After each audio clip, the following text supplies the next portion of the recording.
Gold, trusted gold buyers. మీరు తాకట్టు పెట్టిన బంగారాన్ని విడిపించి ఈ రోజు ఉన్న మార్కెట్ ధరకు కొనబడను.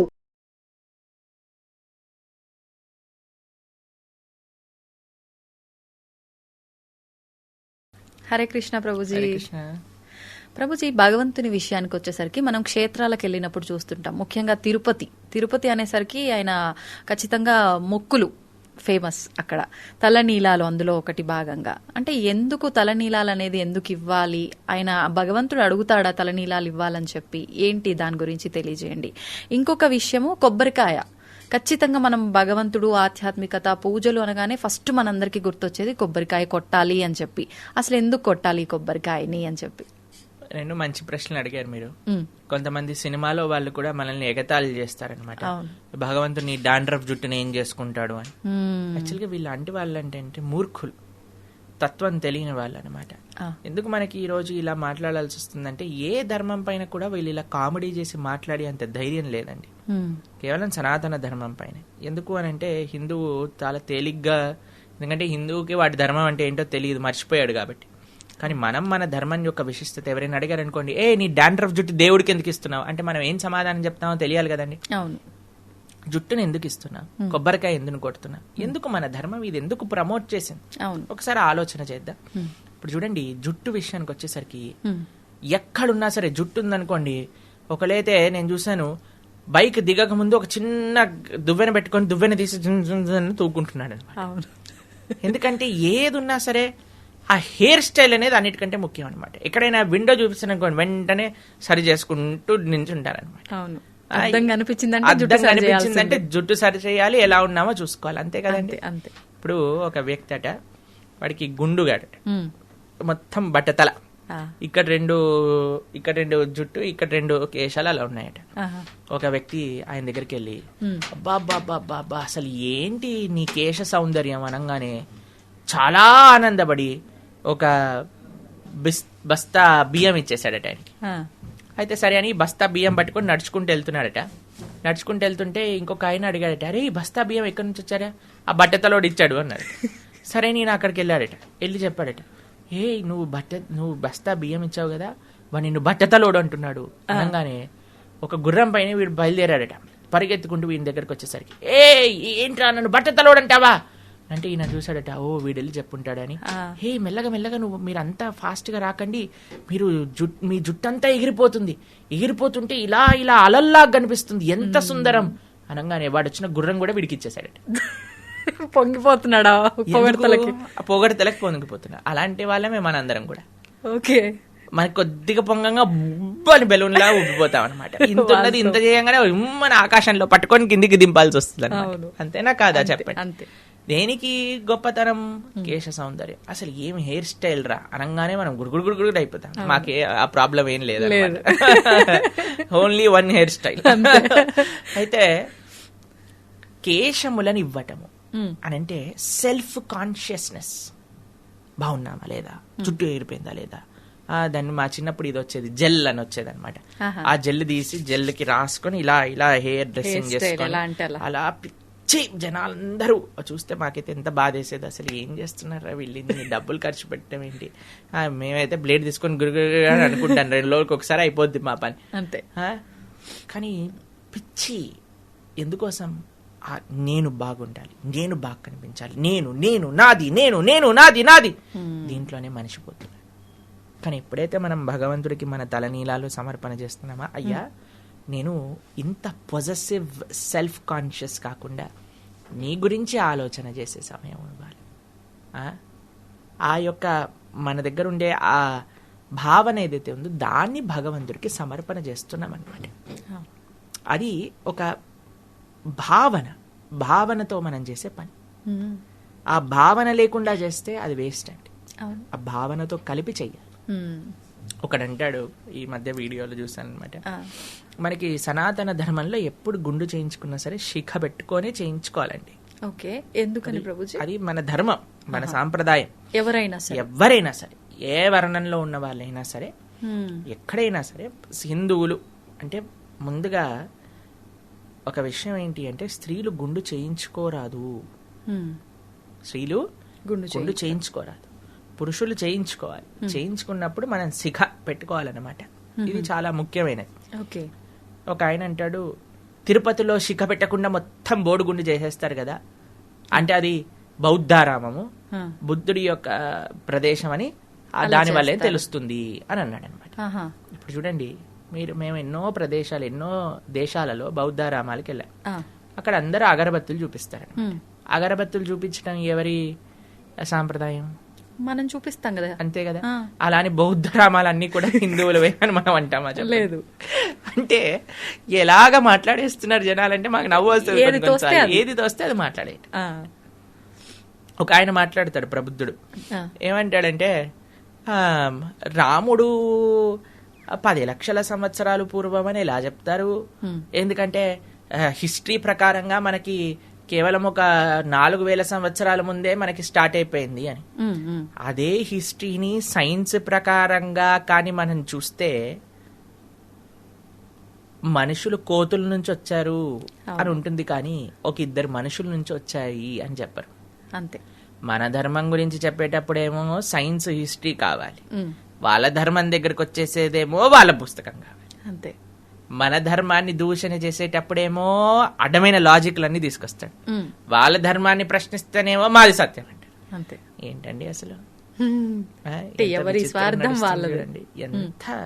ఎంత మోసం, ఎంత స్వార్థం, అసలు ఎన్ని రకరకాలుగా సనాతన ధర్మాన్ని.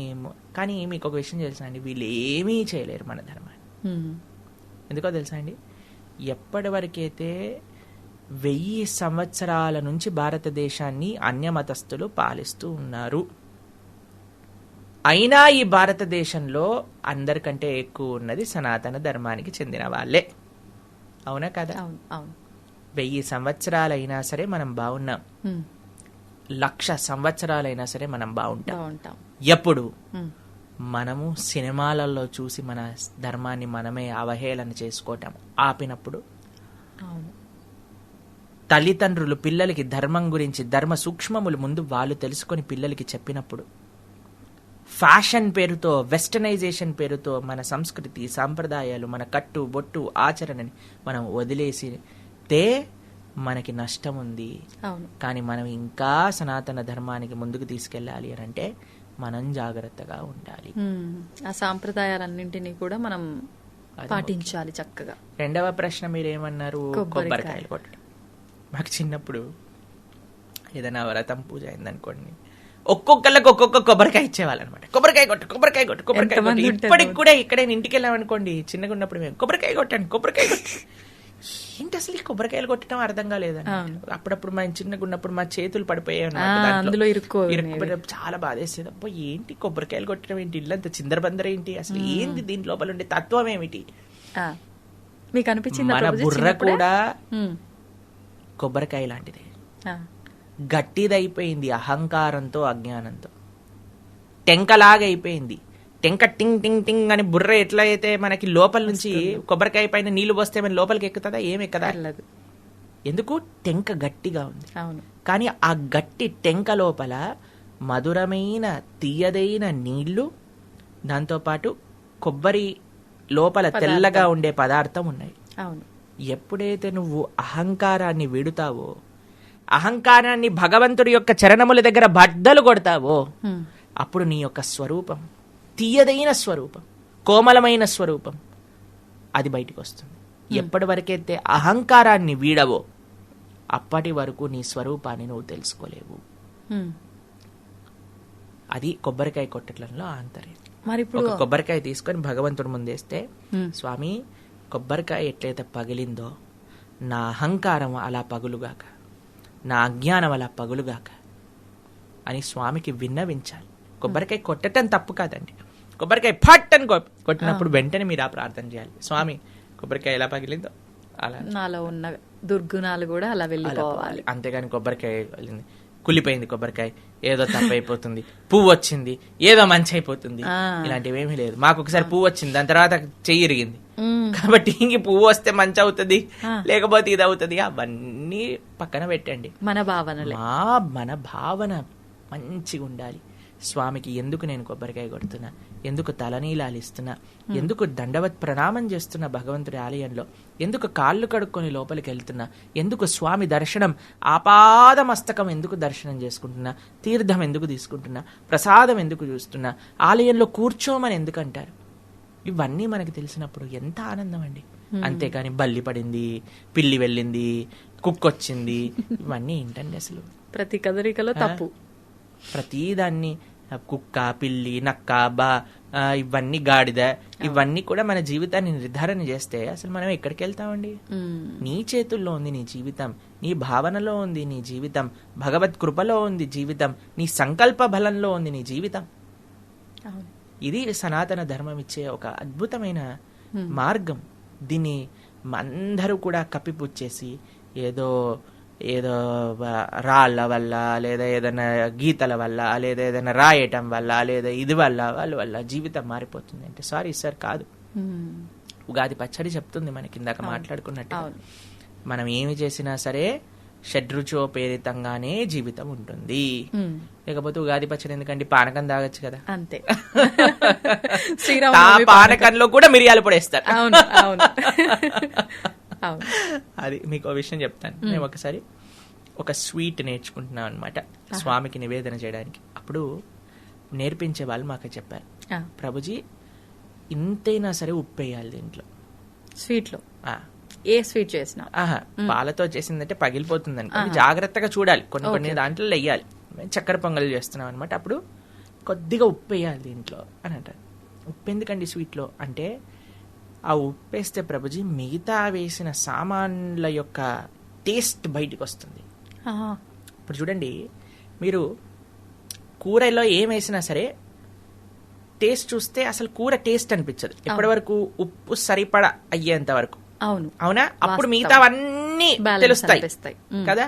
అలానే ఉప్పు వేయాలి, ఉప్పు వేసినప్పుడే తెలుస్తుంది. అలానే మన జీవితంలో కష్టం వచ్చినప్పుడే జీవితం బ్యాలెన్స్ అవుతుంది. సూపర్. కష్టం వచ్చినప్పుడే జీవితం బ్యాలెన్స్ అవుతుంది. ఆ కష్టం వచ్చినప్పుడు కుంగిపోరాదు, ధైర్యంతో నిలబడాలి. అది సనాతన ధర్మం. హరే కృష్ణ. ప్రభుజీ, డౌట్. ఇప్పుడు ఈ కొబ్బరికాయ కొడితే ఇంత అర్థం ఉంది, అయితే ఈ అర్థం తెలిసి కొడుతున్నారో ఎందుకు కొడుతున్నారో కానీ కొట్టడం అయితే ప్రారంభించారు, అది అలా కొనసాగుతుంది.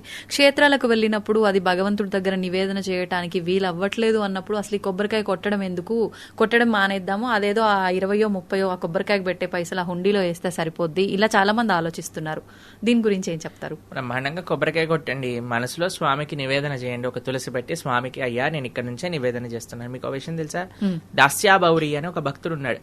ఆయన వాళ్ళ ఇంట్లో కాసిన కొబ్బరి బోండాలని జగన్నాథుడికి పంపించారనమాట. అయితే జగన్నాథుడికి పంపిస్తే ఆయన పాపం మర్చిపోయాడు పంపించిన. ఆయన లోపలికి వెళ్ళి దర్శనం చేసుకుని బయటకు వచ్చేసాడు. మళ్ళీ లోపలికి ఎవరు వెళ్తారులే, ధ్వజస్తంభం నుంచే ఇలా చూపించాడు. జగన్నాథుడు మూల ఆలయంలో నుంచి చెయ్యి బయటికి వచ్చి ధ్వజస్తంభం దగ్గర ఉన్న కొబ్బరికాయ తీసుకొని లోపలికి వెళ్ళిపోయాడు అనమాట. కాబట్టి మీరు ఎక్కడున్నారు, స్వామి అర్చకులు నివేదన చేశారా లేదా మర్చిపోండి. మీరు మంచి భావనతో, స్వామి నీ కోసం ఈ కొబ్బరికాయ తెచ్చాను, నా కొబ్బరికాయ, కొబ్బరి టెంక కాదు మనకు స్వామికి ఇచ్చింది, లోపల ఉండే ఆ కొబ్బరి, అది మన మనస్సు. పైన ఉండే టెంక లాంటిది అది మన అహంకారం. ఈ అహంకారాన్ని వీడ్చే స్వామి, నా మనసును నువ్వు స్వీకరించు అని మనస్ఫూర్తిగా స్వామికి నివేదన చేసి మనసులో చక్కగా ఆ కొబ్బరికాయని టక్ టక్ కొట్టుకొని తింటూ ఉండండి. స్వామి యొక్క దర్శనం ఎలా అయింది అని ఆలోచిస్తూ ఉండండి. దానికంటే గొప్ప భావన ఆయన తీసుకున్న ప్రసాదాన్ని మనం తీసుకోవడము. సంతోషం ప్రభుజీ, చాలా చక్కగా వివరించారు. నిజంగా ఈ విషయంలో అంటే ప్రతి నిత్యం జరిగే ఈ రొటీన్ విషయాలైనా కూడా చాలా మందిలో డౌట్స్ ఉంటాయి, అవన్నీ కూడా చాలా చక్కగా క్లియర్ చేశారు. హరే కృష్ణ.